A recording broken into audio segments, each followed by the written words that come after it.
Hi everybody, this is the Baseball Hut, the amazing, spectacular, terrific, the great one, the People's Champion.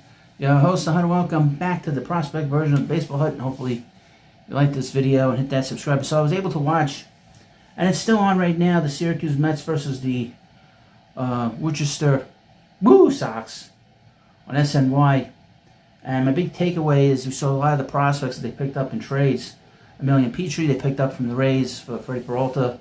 They picked up Billy Amick for A.J. Minter. We got a chance to see them a little bit. Nothing really stood out. But the starter in the game was Jonathan Santucci.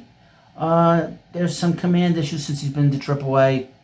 I think I saw the statistic was 16 walks, like 18 innings. And he struggled in the fifth inning. They got knocked out of the box. But he needs a lot of work. He's got to get his command down. But once he gets that command down, he should be a very good prospect. But he's had a good year, but AAA he's really pitched poorly. But we'll keep an eye on him. But here's the report from Tuesday, also last week's overall report. First up is Amazing Avenue. Let's talk about what happened on Tuesday. Tuesday, Syracuse beat the Woo Sox 5-1. Syracuse won their opening game against the Woo Sox, powered by good hitting and good pitching. On the hitting side, Ryan Mauricio was perfect at the plate. Drove in 3, and on the pitching side, Xavion Curry and Tobias Myers combined to allow a single run, 2 combined hits. Ryan Mauricio is not a major league player; he's a 4H player, 4A player, unfortunately, because he hits well there and he doesn't do much here. Second base, Emilian Petrie went 2 for 4 with a run scored and a double. Nick Morabito 0 for 4 with a run scored, with 2 strikeouts. Ryan Mauricio went 3 for 3 with 2 runs, a walk, a home run, stolen base, 3 RBIs. Billy Amick went 1 for 4 with a double and an RBI. I saw him in this game on Wednesday. He swings a lot of pitches. But he did strike out 3 times on Tuesday. Eric Wagman, who got brought up to the Mets on Wednesday to take over for the invisible man known as Jorge Polanco. MJ Melendez went 0 for 4 in this game, but he hit a home run on Wednesday against the Woo Sox. Nick LaRusso went 0 for 3. I know he had a hit in this game on Wednesday. Sean Ross went 0 for 2. Jose Ramos went 1 for 3. Xavier Curry, who'd been with the Mets, went 5 innings. Did not allow a hit. Struck out 4 for the win. Tobias Myers pitched 3 innings. Gave 2 hits, a run, 1 earned run, no walks, and 4 strikeouts. Ben Simon came in, pitched 1 inning. After the game, or before the game, Emilian Petrie was assigned to Syracuse. Billy Amick signed to Syracuse as well, both from Binghamton. Of course, New York Mets optioned right-handed pitcher Chase McDermott to Syracuse. He came, got sent down after the game on Tuesday. The Rome Ponies defeated Altoona. I would love to know the name and their team name. Jefferson Ross put the Rome Ponies on the board in the bottom of the first with a 2-run home run, but Gary Gilhill gave both of those runs back in the top of the second. The right-hander settled down after that, not allowing another run, and tossed 6 innings in total. In the 7th, the newly activated Felipe De La Cruz allowed the run, and it looked like that was going to be that, but in the bottom of the 9th, Binghamton rallied. Rojas was in the middle of things once again, driving a run on a double. And then Chris Wall ended things with a game-winning sac fly. Mitch Voigt went 1 for 4, the run scored. Marco Vargas went 3 for 5. Jefferson Rojas went 3 for 5 with a double and a home run, 3 RBIs. Jacob Bryman went 0 for 4 with a walk. Chris Swirl playing center field went 1 for 3 with an RBI. As much positional diversity you can give him, the better off he'll be. John Bay went 0 for 4. He did make a good play in that game, highlight play. Corey Collins went 0 for 2. He had a home run on Wednesday night. DeAndre Smith went 0 for 4. Kevin Parada went 2 for 4. Gary Gilhill pitched 6 innings, gave up 4 hits, 2 runs, 2 earned, 1 walk, and 8 strikeouts. He did commit an error.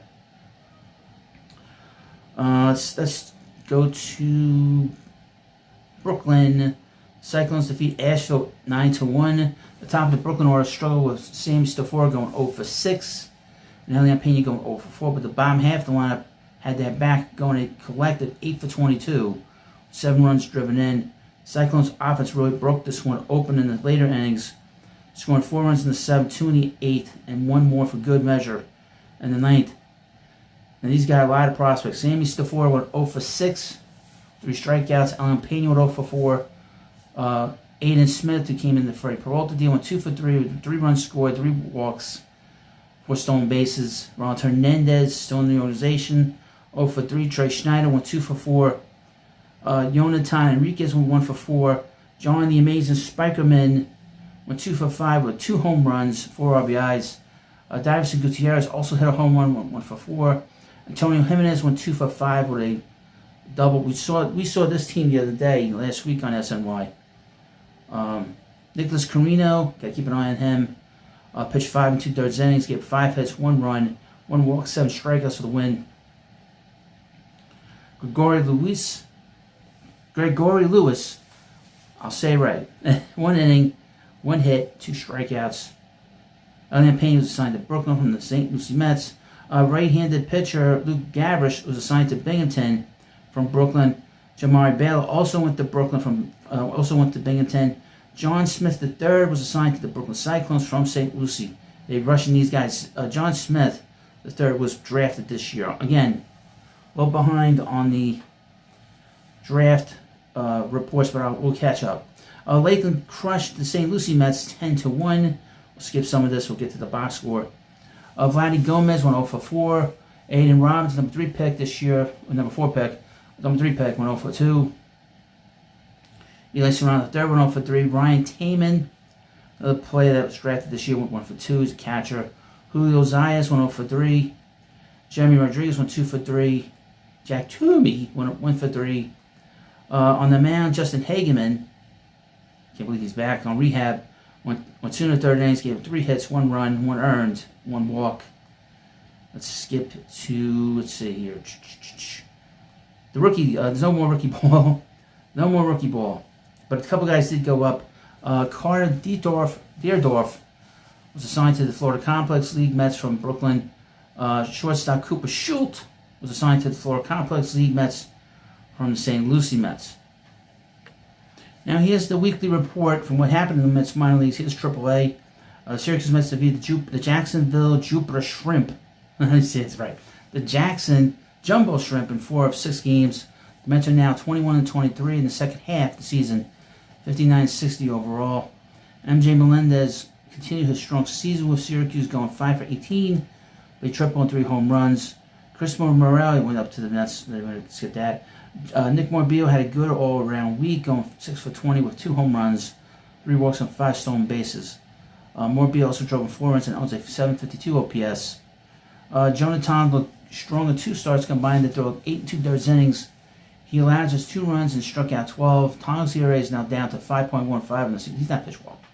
And why they're saying that he was strong, I'm sorry. You pitch 8 2/3 innings, that's not strong. Jack Winter struck out 8 and allowed 3 runs, 2 earned across 5 innings. He owns a 4.39 ERA this season. Double A, the North Ponies' recent surge continue with a 5-1 series victory over the Portland Sea Dogs. They're now 22-23 in the second half of the season, and 49-65 overall. The teams have played so poorly on the first half, and this goes throughout the whole minor league system with the Mets, that they're playing so much better, and they're still so far below 500. Billy Hammock's surge since joining the Mets continued as he went 6 for 22 with 2 home runs and a double and 9 RBIs. He also walked twice. Hammock now has 1179 OPS in 12 games with the Binghamton Roan Ponies and 866 OPS on the year. He's another player who recently earned a promotion. He's on his way to Syracuse. We'll see how he plays. I wouldn't be surprised if we see him at the very end of the season with the Mets. Jefferson Rojas had a strong week, going 6 for 20 with 2 doubles, a home run, and 8 RBIs. He also drew 4 walks and owns a 798 OPS this season. Jacob Ryan went 9 for 23 with 2 doubles, a home run, 8 RBIs. He also drew 2 walks and now owns a 736 OPS with Binghamton. R.J. Gordon looked strong in 2 starts, allowing 3 earned runs and 11 innings.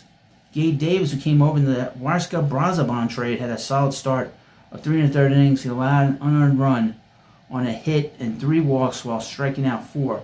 The 6'9" Wookie Davis owns a 6'9", no joke. He's actually a baby compared to Wookie. Owns a 4.26 ERA in 2 starts with the Mets and a 5.66 ERA overall. He's a big guy. The Cyclones split their 6-game series with the Jersey Shore Blue Claws, it was a very low-scoring series with only 23 total runs scored.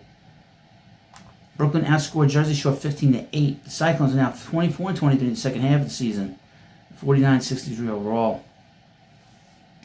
Antonio Jimenez had an excellent week displaying his plate discipline, going 4 for 9 with 5 walks and just 2 strikeouts. Jimenez also recorded 2 triples, 2 stolen bases, and an RBI. Jimenez now owns a 656 OPS between low A and high A this year. I would mention that it doesn't sound like a lot, but that's actually a major improvement to where he was early in the year, especially with Brooklyn. Davison Gutierrez went 4 for 13 with 2 doubles, a walk, and 3 RBIs. Ron Hernandez went just 4 for 20, but he recorded 2 doubles and a home run. Jose Chirinos tossed the gem, allowing no runs on 6 2/3 innings. He allowed just 2 hits and no walks, but also hit a bat. He struck out 5. His ERA on the season is 3.38, and 21 games between low A and high A. Nicholas Carino also shot, pitching 6 scoreless innings. Carino allowed 3 hits and 3 walks and also struck out 5. His ERA on the year is 3.31. Luke Gabbard, who came to the Mets in the Brooks Raley trade, looked fantastic in his start. Talked about him already. Low A, St. Lucie Mets had a rough week. Elian Pena, however, had a fantastic week, even though they lost 5 out of 6 to the Jupiter Hammerheads. Pena, which led to a promotion to High A, where he'll be one of the few 18-year-olds at the level. He went 6 for 21 with a double, 3 home runs, and 6 RBIs. Kuya Aloy, another guy they drafted this year, went just 4 for 15. He recorded a double and 2 home runs.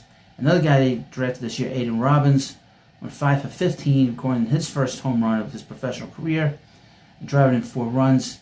In 11 games, his OPS is 838. It's pretty good. Will Watson made 2 rehab starts and combined the dough just 5 innings, but he didn't allow a run. Ethan Ladender allowed 1 run over 3 2/3 innings on just a hit and 2 walks. The DSL Mets blew a couple of things here. Catcher Adrian La Rosa shined at the plate for the DSL Mets, going 9 for 18 with 2 doubles and 1 home run with 10 RBIs. Iverson Blanco just went 3 for 8 with a walk for DSL Mets Orange, and yet he was the team's best player at the plate. On the mound, Omido Barria tossed 3 2/3 perfect innings, also recorded 6 strikeouts. He owns a 2.00 ERA in 13 games. But you let me know what you think about this video. A lot of good things now happening in the Mets minor league system. I'm very happy about that, because they will help this Mets team in a big way in the next year or so. So thanks for watching, and I'll see you later.